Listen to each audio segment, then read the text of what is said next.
उत्पत्ति 4। आफ्नी पत्नी सित आदमको सहवास भयो र तिनी गर्भवती भएर कैनलाई जन्माइन् र भनिन्, परमप्रभुको सहायताले एक पुरुष जन्माए। फेरि तिनले करिनको भाइ हाबिललाई जन्माइन्। हाबिल बेडा गोठाला भए र कैन चाहिँ भूमिको खेतीकिसानी गर्ने भए। केही समय बितेपछि करिनले परमप्रभुका भूमिको उब्जनीबाट केही ल्याए। तर हाबिलले आफ्ना बेडाको बगालबाट पहिले बियाएका पाठाहरूका बोसे भाग ल्याए। परमप्रभुले हाबिल र तिनको बेटी ग्रहण गर्नुभयो, तर कैन र उनको बेटी ग्रहण गर्नु गएन। यसैले कैन ज्यादै रिसाए र उनको मुख हत्यारो भयो। तब परमप्रभुले कैनलाई भन्नुभयो, तँ किन रिसाउँछस्? तेरो मुख किन हत्यारो छ? यदि तैँले जे ठिक छ यो गरिस् भने त ग्रहणयोग हुँदैनस् र तर यदि तैँले ठिक काम गरिनस् भने त पाप तेरो धोकैमा डुकिबस्छ। यसको इच्छा तो प्रति हुन्छ, तर तैँले यसलाई अधीन गर्नै पर्छ। कैनले आफ्ना भाइ हाबिललाई भने, आऊ हामी बाहिर खेतमा जान। अनि जब तिनीहरू खेतमा थिए तब कैनले आफ्ना भाइ हाबिलमाथि आक्रमण गरेर तिनलाई मारे। तब परमप्रभुले कैनलाई सोध्नुभयो, तेरो भाइ हाबिल कहाँ छ? तिनले भने, मलाई थाहा छैन। के म मेरो भाइको गोठाला हुँ र? परमप्रभुले भन्नुभयो, यो तैँले के गरिस्? तेरो भाइको रगतले भूमिबाट मलाई दुहाई दिइरहेछ। तँ अब श्रापित भएर यस भूमिबाट खेदिएको छस्, जसले तेरो भाइको रगत तेरो हातबाट लिनलाई आफ्नो मुख उघारियो। तैँले भूमिको खेती गर्दा अब उपरान्त त यसले तँलाई आफ्नो उब्जनी दिनेछैन। तँ पृथ्वीमा एक बिना चैनको रुलुवा हुनेछस्।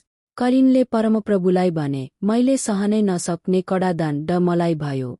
हेर्नुहोस्, आज तपाईले मलाई यस भूमिबाट निकालिदिनुहुन्छ र तपाईको उपस्थितिबाट मैले लुक्नु पर्नेछ।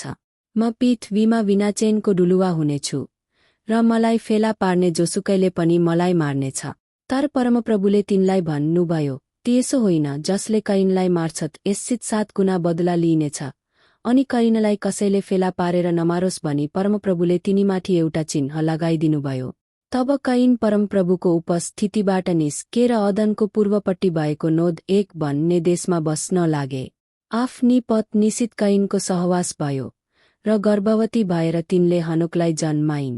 कैनले एउटा सहर बनाएर आफ्नो छोराकै नाउँमा यस सहरको नाउँ पनि हनोक राखे। हनोकबाट इरादको जन्म भयो। इरादबाट महुयाएलको जन्म भयो। महुयाएलबाट मतुसाएलको जन्म भयो। मतुसाएलबाट लेमेकको जन्म भयो। लेमेकले 2 जना पत्नी ल्याए। जुटीको नाउँ आदा र अर्कीको सिल्ला थियो। आदाले याबाललाई जन्माइन्। उनी पालमा बस्नेहरू र पशुपाल्नेहरूका पुर्खा थिए। उनका भाइको नाउँ युबाल हो। उनी चाहिँ वीणा र बाँसुरी बजाउनेहरू सबैका पुर्खा थिए। सिल्लाले तुबल कैनलाई जन्माइन्। उनी सबै किसिमका काँसो र फलामका हतियारहरू बनाउँथे। तुबल कैनकी बहिनी नामा थिइन्। लेमेकले आफ्ना पत्नीहरूलाई भने, ए आदा र सिल्ला, मेरा कुरा सुन। ए लेमेकका पत्नी हो, मैले भनेका कुरामा ध्यान दिएर सुन। किनभने मलाई चोट लाउने मानिसलाई मैले मारेको छु, मलाई घाइते बनाउने जवान मानिसलाई। यदि करिनको बदला 7 गुणा लिइन्छ भने लेमेकको चाहिँ 77 गुणा लिइनेछ।